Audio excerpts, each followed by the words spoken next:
بسم اللہ الرحمن الرحیم۔ السلام علیکم ناظرین کرام، عمران خان کی طرف سے ایک نئی تجویز آ گئی ہے۔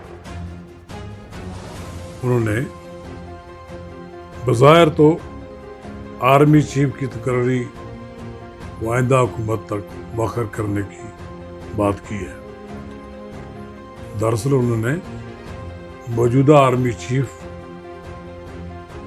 جنرل قمر سعید باجوہ کی مدت ملازمت میں توسیع کی بات کی۔ ناظرین کرام، جیسے کہ ہم پہلے بھی کہہ رہے ہیں، عمران خان اپنی سیاست کے ایسے بھنور میں پھنس چکے ہیں کہ انہیں عدالتوں کے چکر لگانے پڑ رہے ہیں۔ کبھی وہ ایک عدالت میں جاتے ہیں، کبھی الیکشن کمیشن بلاتا ہے، کبھی ارتداد دہشت گردی کی عدالت میں پیشی ہے۔ لیکن ایک بات وہ مسلسل کہتے ہیں کہ میں نہیں مانتا،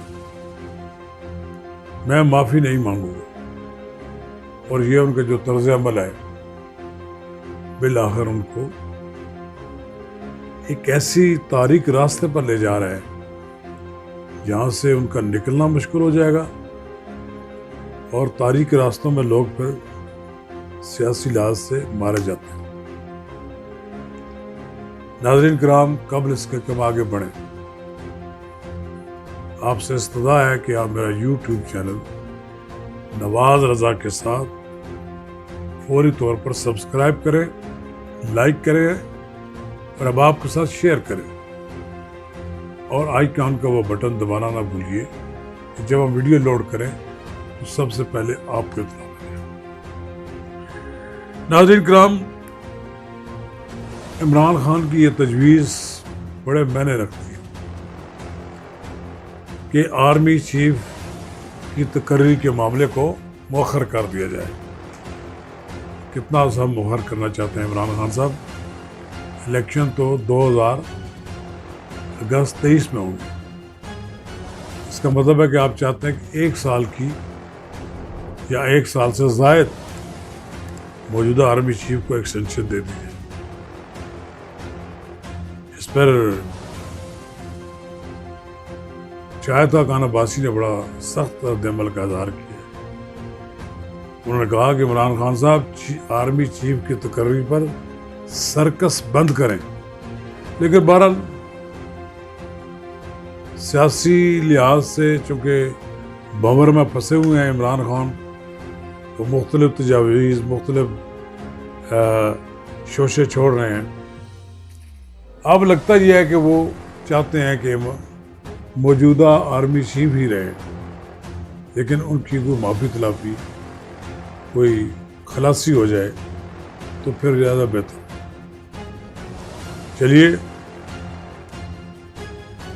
الیکشن کمیشن تو مطمئن نہیں ہے عمران خان صاحب کے جوابوں سے۔ فواد چودھری کے بھی اور اسد عمر کے، اب ان کو الیکشن کمیشن نے عدم اطمینان، جواب جو تھا وہ عدم اطمینان کا باعث، اس کو انہوں نے بلا لیا ان کو ذاتی طور پر پیش۔ مجھے نہیں لگتا کہ عمران خان صاحب وہاں پیش ہوں گے، کیونکہ ان کی شان میں گستاخی ہو جائے گی وہ چیف الیکشن کمیشنر کے سامنے پیش ہو۔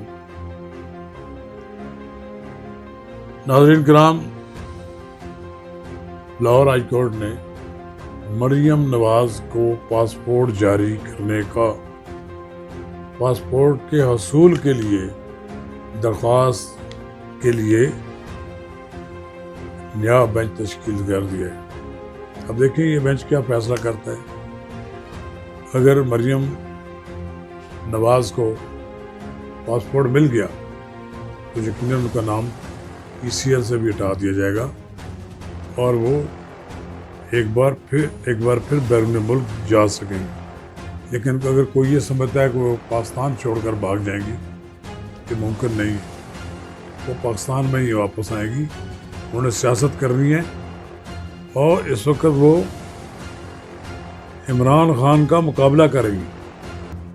ان سے زیادہ بہتر کوئی مقابلہ نہیں کر رہا۔ پی ڈی ایم سوئی ہوئی ہے، پی ڈی ایم کی قیادت آرام سے ون سائڈڈ ساری صورتحال دیکھ رہی ہے، اور وہ شاید یہ چاہتی ہے کہ ہم ان کے مقابلے میں جلسے کر کے سیاسی ماحول کو گرم نہ کریں۔ اگر وہ یک طرفہ جلسے کریں گے تو بالآخر ماحول ٹھنڈا ہو جائے گا۔ رابن رافیل کی ملاقات کے بارے میں فواد چودھری کا کہنا ہے کہ یہ کوئی 3 سال پہلے ملاقات ہوئی۔ اگر وہ پاکستان آئی ہوئی ہیں تو ان سے ملنے میں کوئی حرج نہیں ہے، اور وہ امریکہ کی میں ان کی کوئی سرکاری حیثیت بھی نہیں ہے۔ فواد صاحب عجیب سی باتیں کرتے ہیں، کہتے ہیں عمران خان سے ملاقات نہیں ہوئی، پوچھیں گے کہ ملاقات ہوئی ہے کہ نہیں ہوئی ہے۔ میرے بولے کہ بالکل گول مول باتیں کر کے باتوں کو ٹالنے کی کوشش کرتے ہیں۔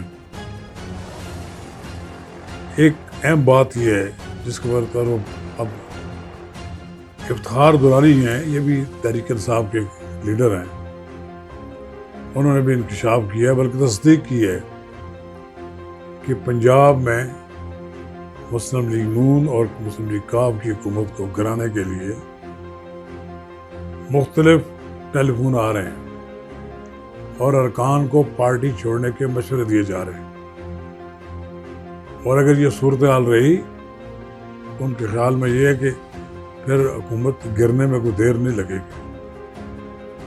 اور ساتھ انہوں نے یہ بھی دھمکی دی ہے کہ جو رکن پارٹی چھوڑ کر جائے گا اور نائل بھی ہو جائے گا۔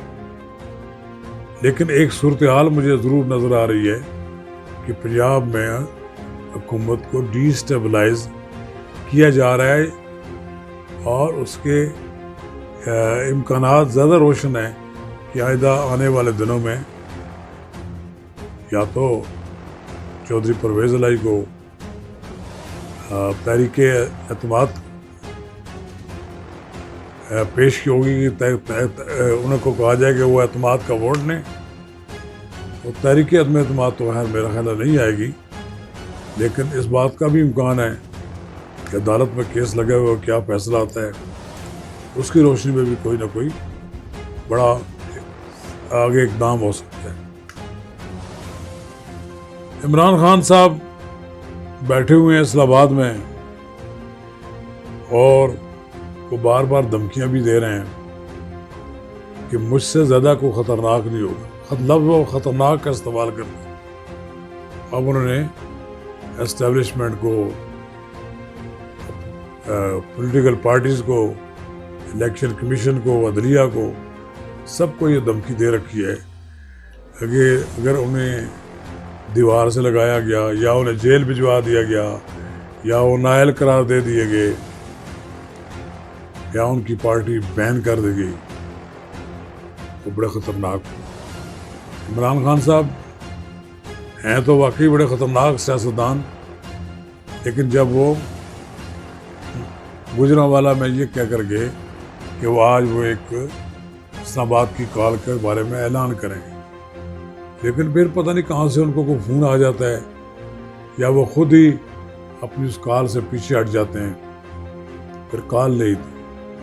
اور اب بھی میری یہ رائے ہے کہ عمران خان صاحب سے دھمکیاں دیتے رہیں گے، ایسی کوئی کال نہیں دیں گے، انہیں معلوم ہے کہ ان دلوں میں اب تیل نہیں ہے۔ جب تک پیچھے وہ لوگ نہ ہوں جنہوں نے 2014 میں انہیں اس مقام تک لایا تھا، ریڈ زون تک، اب اگر ان کو کہیں سے کوئی خفیہ مدد نہ ہو تو انہیں کوئی وہ کام نہیں کر دکھائیں گے۔ پاپولر تو وہ 2014 میں بھی تھے، 2013 میں بھی تھے، پہلے بھی تھے، اب بھی ہیں۔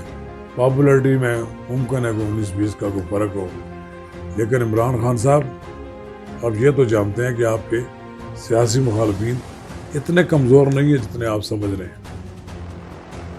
آپ ان کو جگا رہے ہیں، جاگ پڑے تو بس پھر آپ کی بھی خیر نہیں، جاگ پڑے تو یہ پھر نکل آئیں گے، یہ پھر قافلے نکل آئیں گے مولانا فضل الرحمان کے، یہ قافلے نکل آئیں گے پھر ANP کے، مسلم لیگ نون کے، یہ پھر قافلے نکل آئیں گے پیپلز پارٹی کے، پھر کس کا آپ مقابلہ کریں گے؟ آپ کے لیے ایک ہی راہ ہے، یہ مقافات عمل ہے کہ اب آپ نے فی الحال آپ کے لیے دوبارہ اقتدار میں آنا ممکن نہیں ہے، یہ ممکنات میں نہیں ہے. پاکستان کی سیاست میں اتنی جلدی ممکن نہیں کہ آپ دوبارہ اقتدار میں آ جائیں. بہرحال جو لوگ اس وقت بیٹھے ہیں ان کے ساتھ مل کر سیلاب زدگان کی مدد کریں اور اللہ کریں. آپ تصادم، ماورائی، لڑائی جھگڑا کی سیاست کی طرف جائیں گے آپ کی سیاست کبھی خاتمہ ہو جائے. شکریہ.